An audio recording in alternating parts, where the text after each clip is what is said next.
had iPhone lights? What if we made a movie about us making a movie? Hello, friends. It's the Cinemondo podcast with all these people whose names I can't even. There's too many names today. There's a lot of names. We have special guests. Yeah, we're very happy to have iconic Ivan Leong and Harrison Shu / Ryan / Tim / Jake. We'll explain that, why he's got all those names. But thanks, guys, for coming on. Yeah, thank you so much for. Thanks for having us. Wow, what a cool intro. I was shocked. I was but bamboozled. Bamboozled. Bamboozled. That's what it was. Bamboozled. I know. We love movies. We love Hollywood, and clearly you guys do too, because you made a movie about it. So we had to put our Hollywood best on for you. Well, we've all worked in it. We've worked in the industry for like longer than you guys have both. Like if you add up both of your aliveness, that we would longer than that. I'm just a little baby. He's just a child. But we still love it. We still love movies. Oddly enough, we never got jaded.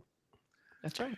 Yeah. Wow. Well, let's talk about the movie first. Extremely Unique Dynamic, which was released by Strand Releasing on January 25th, and is available for everybody to watch. And we'll get into the film. It's really a lot of fun. It is. I mean, to call it a sort of a film within a film within a film, stoner comedy, relationship movie.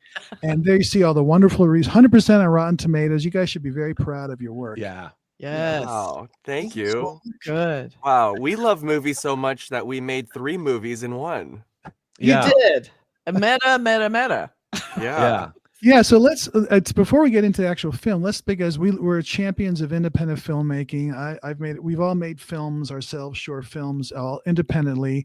But you guys, you decided to. I'll let you tell the story, but you wrote the script, you made the film, and it's now released. Give us some in depth into how that really came. How does that work? Yes. Right. Take it away, Harrison. Oh, me? Oh, okay. Well, so Ivan and I have known each other for over 10 years. We met in acting class, and wow, I'm spotlighted. This whole thing is so crazy. This is cool. So fancy. So we've known each other for a while, and primarily just as friends and actors. And couple years ago, like my character in the movie, I play a digital marketer in the movie, but I do film marketing in real life. Me too. Oh, you do? Great. Yay for film marketing.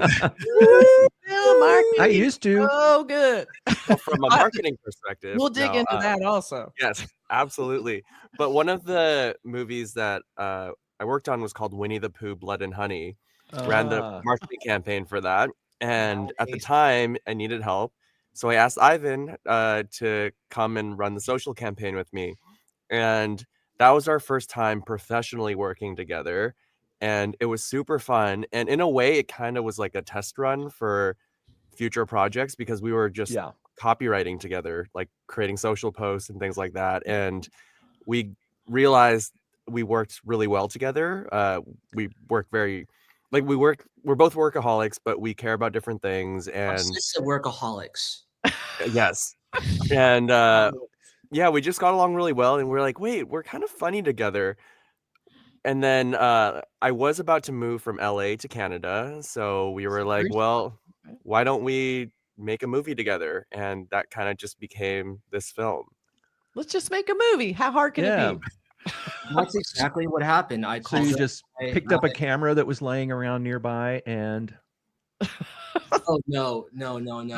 First, we were stoned on the floor, eating Thai food, talking to each other, asking each other, like, should we actually make a movie, or should we just like create like a drop shipping service and try to like make It was not we, it was you, and I told you it was a bad idea.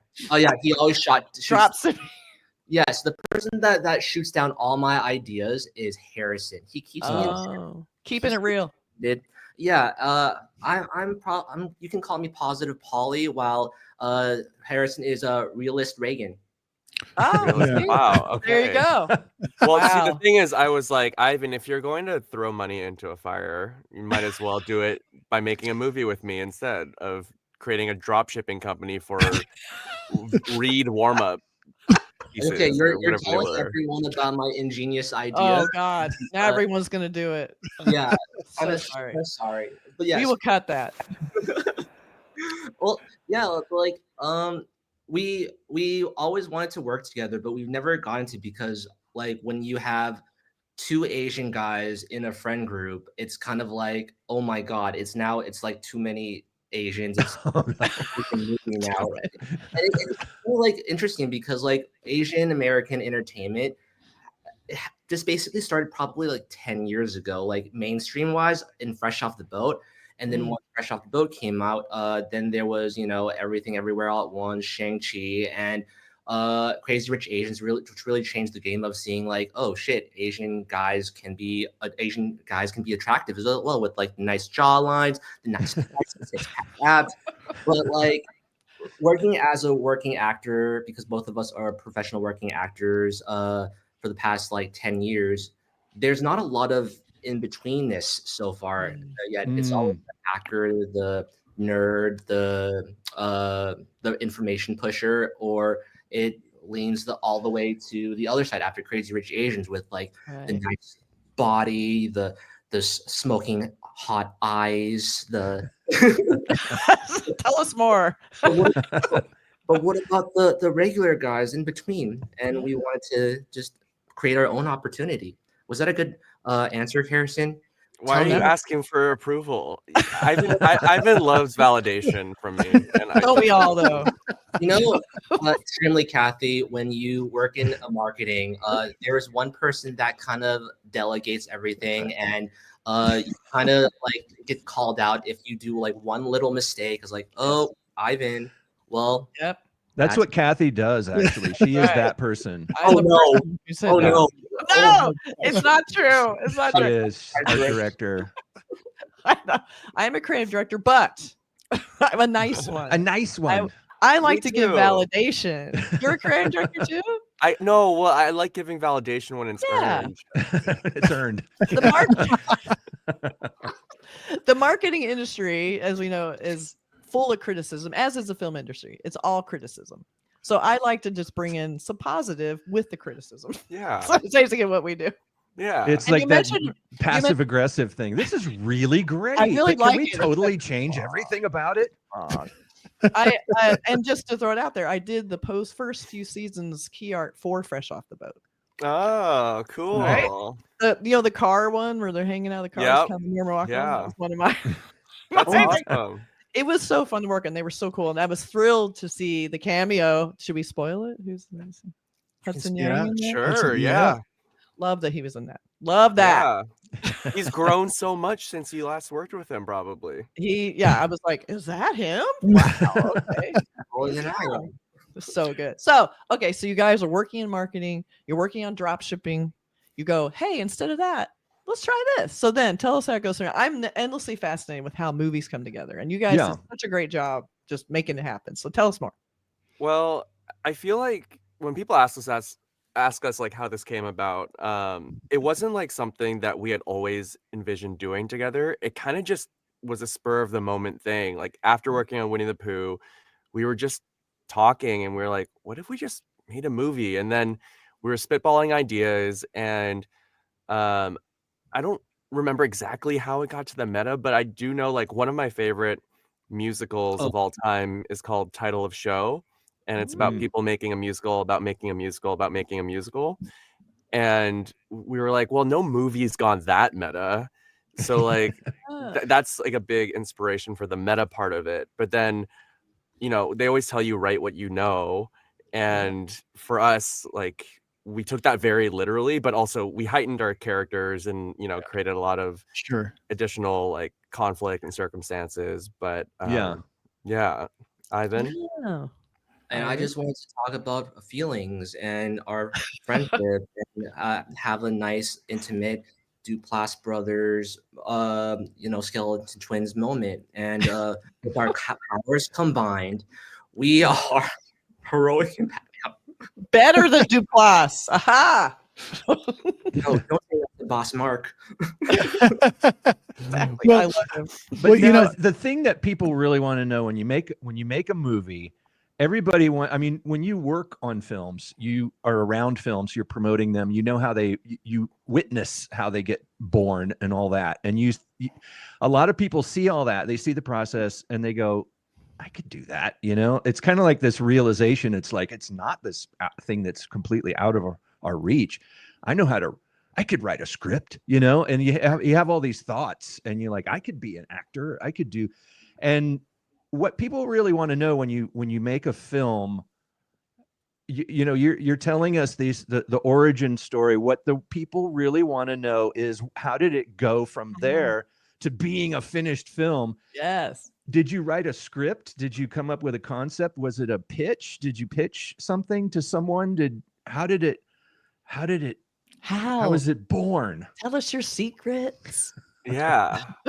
Well, for us, because we knew we had a limited timeline, because I was going to be moving, and right when we had the idea, we just kind of went with it, and we were like, how can we get this going as quick as possible? So at first we were like, let's actually shoot this movie in a weekend like our characters did.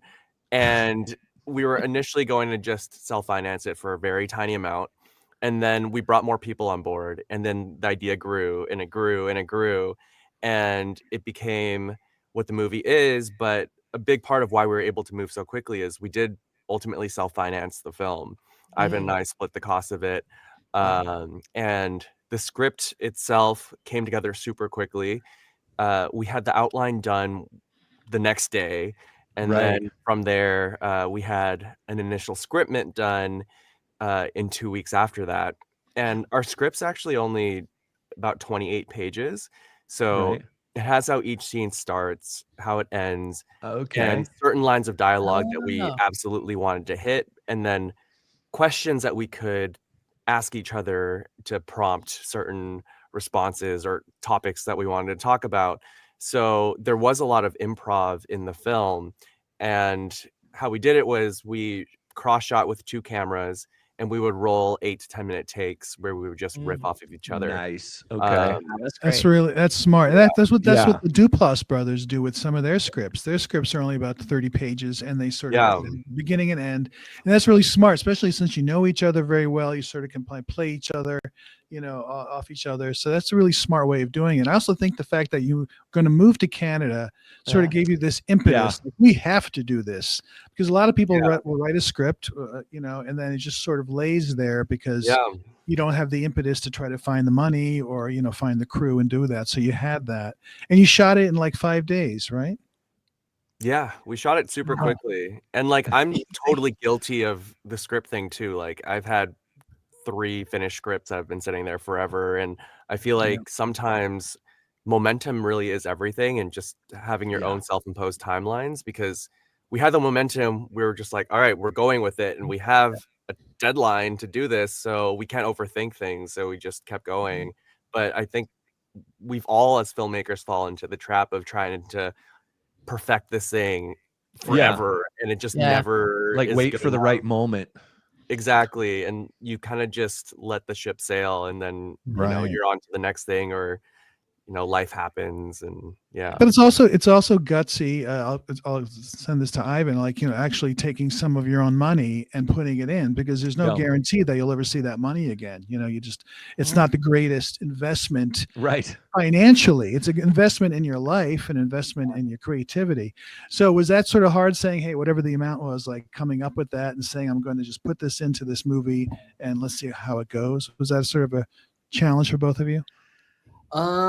It was, but at the same time, like I said, I had such a high trust with Harrison. I knew that Harrison wouldn't screw me over, and I hope that he knows that I would never screw him over.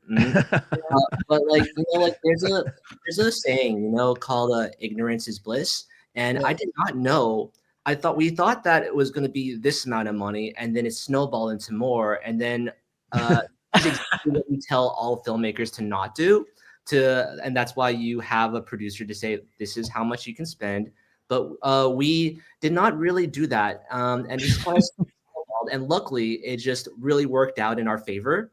And also we have, once something starts, me and Harrison are really good at, egging each other on to finish. So our personalities, like, it just complements each other. We care about different things. So like the things that starts unmotivating Harrison motivates me because that's what I care about, and the things that I do not have as much motivation with, Harrison is like, oh, so gung ho, like this is how to do it. So it feels like, like I'm puzzle one and he's puzzle two, and then it Right. just went together into like a nice wall. That's That's perfect. That's So that's while very you were filming it, did you know you had something special, or were you filming it going, oh my God, what do we do with we're spending all this money? Like, how confident were you'd made something special? I think that like, When did it happen? oh, when did it happen? Has Well, it happened yet? Did you know? Do you still do? Are you aware? I think that, like, like when we were kids, we used to just pick up a camera and film with our friends and family, and then when you bring it home and you edit it together and show it to your parents or your neighborhood, you're so proud and you're just laughing. And when we were filming it, in my perspective, that's what I was hoping to do too. Like, I just wanted to just film good moments to see like if it's reading, and uh just really go for it for things that like I've always wanted to express but was never able to, because as actors we're only able to act within the confines of what we got. Mm. And we just wanted to show everything off and see what we can capture, and have as many authentic, honest moments as possible. And the magic really happens when, in my eyes, during post with our editor, when we were going through all the footage and putting everything together, and we were like, oh wow, that was really nice and beautiful. Oh, that's cool. That's a great That's the feeling. thing that I've Great. noticed a lot in my many years of working in film is that actors often make the best producers and directors, and just the energy of an actor on the set is different from a person who is, there's great directors who are not actors, of course, but There's a few. there's a special thing with a person who has a lot of experience acting, the way they work with actors Mhm. and the way they get certain things from actors, and the feeling on the set. There's always that feeling. If you've been on a lot of film sets, you walk onto the set and you immediately sense there is a disease on this set. This is a bad, unhealthy set. Nobody's happy. Nobody's being treated with respect, and everybody is being, whipped into doing what they're supposed to do. But then you walk on other sets, and a lot of times it's because there's an actor energy on the set where the actors are completely loose and free, and there's a lot of freedom. And do you feel like that's super important for making a film that exudes honesty? Yeah. Oh, totally. I also like going back to what Ivan was saying about ignorance is bliss, but also like us as first time filmmakers, we didn't have to live within the confines of what we thought filmmaking was. We Right. did things our own way. You Some of invented it. Yeah. yeah, very unconventional, but also like random things. Like we had the best lunches in Crafty, but like that Oh, made right. people really happy. Because like That's as important. That's so it is important. important because as actors, like we know showing up on set sometimes you're like, oh, like the food sucks and like everyone's in a bad Oh. mood. Nobody Um, nobody respects us because they Yeah. didn't give us good They didn't food. get good food. Yeah, but also like without any spoilers, the last shot of the movie before the credits was the first shot that we actually filmed. Oh, So it was a really great way to incorporate everyone, and everyone just got really That's cute. comfortable. And yeah, it was a lot of fun. That's very cool. And you had a third director, of course, Catherine Dudov's on this. So let's talk about her and how she got involved. And then you can start getting into the actual plot of the film, because there's a lot to talk about there without giving away too much. Yeah. Yeah. So Ivan and I, like, we had the initial idea, we had the outline, and we actually came across one of her videos on TikTok where she was talking about how it just filmed something for a low budget that was mostly improvised, inspired by the Duplass brothers. It was one Mhm. location, few actors, and we looked at the film and we were like, oh, like that's very similar to what we want to do. So we had some mutual friends. I had someone introduce me to her and had coffee and just pitched her the idea if she wanted to come on and help, because it's Ivan and I, it's our first time directing something, and we're in almost every scene together. So we felt like it would be nice to have someone's experience that she had already done something very similar like a year ago, and also just to be the eyes behind while we were both on set acting with each other, just as a third perspective. So it was really helpful having her. And then we also had a lot of help from like our other producer, Noel Domerkami, who was also really integral in providing notes, and kind of with what I was saying before about how we didn't have to abide by what filmmaking was. Like everyone wore a bunch of different hats and everyone was Right. very involved, and we just, everyone's ideas were very valuable. Yeah, we when someone had an idea, if our cinematographer wanted to try something out, if our editor wanted to try things that he hasn't been able to try before, we were very collaborative and we were very open to the ideas. Just because, like, one, like, I mean, I feel like, and also with our composer and also our post sound designer too, like, we just wanted to hear everyone out, and it created like a really nice heartwarming family feeling of like, oh, I can do this because, like, say like our post sound person Nicola, like on some of the stuff that he works on, he's not allowed to have as much creative input Right. this. So like for this, it's like we wanted to create like a playground, and like everyone was able to voice it, and if it worked, which it most of the time did, it worked. And also, like, we wanted everyone to have fun during the whole experience, because ultimately this movie, it wasn't really made for anyone outside of me and Harrison and our friends. Like, we wanted to do something that was for us and to show us as a calling card for us as actors, but we didn't expect it to have as much attention as it did, if that makes any sense. Yeah.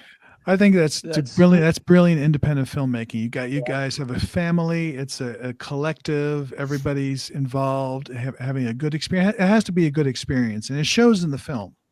You feel that in the movie. Well, that's a technique to carry with you for the rest of your life, your career, because I've noticed that when the kind of work I do on films and TV shows, when I'm given freedom, creative freedom, it gives me, it tells me that this is the reason they hired me. It's because they want me. They want what I can do, and they know that I can do it, and they let me do it. And I feel like, okay, if you're going to treat me with respect like that, I'm going to give you 500%, and I'm going to love this project, and I'm going to enjoy it, and that's a healthy set. Yeah. Especially for independent film, right? Like, we all do it because we love it. And if we didn't, like, there's many other industries that we could get that pay a lot more, so pension plan and all that. Our VFX person, Justin H. Crowell, like, he's so amazing at his job. And when we created our song for our movie, like, he was like, oh, actually, I've always wanted to direct a music video. And because like he asked, and it was great. Why not? Like, so yeah, he became our director for our music video that was the climax of our movie. That's I love awesome. that. That's it was cool. so good. Well, you can tell there's a lot of love in the movie. Like, you can tell you guys love the movie. Everybody was getting along. You love each other. It's like this great emotional core that I think really helped. It's not just like, big goofy movie. Like, there's that element that's really good in that I loved. And I think part of that was the great footage that you guys have of like you as kids and like dropping that in. Like, when did was that part of the idea from the very beginning, or is that something like the editor brought in, or did you always plan to throw in all of the little old Instagram photo? that is a really big shout out to our editor, because initially when we had the kids, they were just going to be a plot point to get us to the old DV camera footage, which would then get us into filming the movie with the DV camera. And as we were editing, the editor was like, well, I really love the kids footage, and it really feels like the heart of the movie. And he really wanted it to feel more like a coming of age type of film that he really saw in the footage. So he asked if we could actually go back and shoot more footage with the kids. Oh, I So love we went it. back and we shot a couple more hours with the kids, and the That's kids nice. really became an integral part of the film. And Absolutely. And it a was lot so of people, authentic. Yeah. yeah, a lot of people love the kids. They're always like, wait, that wasn't you guys as kids? Because it It just looked feels like you like, guys. I was shocked to hear it wasn't. yeah, That's amazing. It looks so yeah. legit. That's Yeah. funny. And our So- editor, Michael Scotty Jr., by the way, like he's Wow. outstanding. Oh, A great editor always makes a movie for Editors are Yeah. magical. Yeah. Yeah. Editors are the things that Yeah. people don't realize how much importance. yeah. Yeah, Okay, Well, so you have especially your. for this film. Go ahead. Yeah. No, go I was ahead. gonna say, like, especially for this film, because there was so much improv involved that you could give Yeah. it to 5 different editors and you'd have 5 Yeah. different versions of the movie. So, Wow. yeah, he was super integral to the whole thing. But you work closely with the editor yourselves, right? We basically lived with that couch was like my sanctuary. We became really close friends. We actually, me and Michael, we actually went to Hong Kong together to do one of the film festivals Oh. because Harrison Oh, couldn't. nice. That's Thanks, cool. Harrison. Yeah, but like we became like one big happy family. He makes us Italian food. I play with his cats. Like, you know, like it's one of the best things about making this movie is just making so many new friends from like Yeah. the industry that we've never been able to come in contact with before, if that makes any sense. Yeah. No, it does. Absolutely. It does. So yeah, like to anyone listening, make sure you treat your editor well because they really are so integral. And I mean, treat every single person well, duh. But like, All those other people's feelings are hurt now. yeah, everyone you heard. But like, yeah, big shout out to Michael because like I'm so glad that I found his phone number on his website and gave him a call and asked him to do it, and he said yes. See, I think it's Yeah. amazing you guys just reached out to strangers while you were putting your movie together, like the director, the editor, and then everybody was down for it. That's really cool. I Yeah. mean, you Shut think that mouths, you'd be don't get fed. Yeah. exactly. Don't work with Well, friends. Yeah, I mean, a lot of it though, like, is like we did a lot of research into, like, Mm. Ivan, for example. Like, he looked at every comedy short that was at a major festival in the last couple Oh. of years, Mm. and feature. Yeah, And features. Okay. yeah. So here's a it's- question. You know, tell our viewers a little bit about this, the story about the movie, because it's a film within a film within a film, which is, I think, is just hard. I don't know how you keep that in your head as you're making a film, honestly. No. But give us the little pitch. It's like a for- Christopher Nolan kind of Pitch. movie. Right? Yeah, exactly. Like Tenet, you know, everything's moving backwards and then forwards. Inside out. Extremely Unique Dynamic is a queer Asian meta stoner coming of age romantic dramedy about two guys making a movie about two guys making a movie about two guys making a movie, and it's their last weekend together before Harrison's character moves away to Canada. They've always been kind of codependent on each other, especially my character, Ivan or Daniel. And we just want to create like a lasting memory, and Harrison's character only cared about the business and the marketing and becoming famous, and all Ivan wanted to do was to just create good moments and just spend his last weekend together with his bestest friend ever before everything changes, because he wants to have a family and have a new life with his beautiful fiance. And I'm about to cry. You don't sound bitter at all. Just in Los Angeles while he's in Canada right now. How can you do that to him, Harrison? How could you do that? It's just my character. I don't know what you're talking about. That's not me. That's obviously Ryan. That's obviously writing. I didn't do that. That's Ryan. So how did you find your guest cameos? You had Hudson. You had who was the influencer? Where did you find him? Hudson. Nathan Doan is a friend of a friend. I asked my Okay. basically I just asked my other friend, like, hey, are there any of your friends that are interested in acting that you think might have been a good fit? And he recommended Nathan. Nathan is like one of the top Gen Z like gamer content person, and he was outstanding. His deadpanness was just so It was so good. And Hudson, we're Fortnite friends, so we were playing video games. Fortnite. I know. And then I was like, hey, Hudson, do you want to do this movie with us? And then Hudson was like, yeah, but I'm in Harvard. And I was like, oh, dang, it's not going to work out. And he was like, oh, I'm down to just come down. And he did. And he did the scene.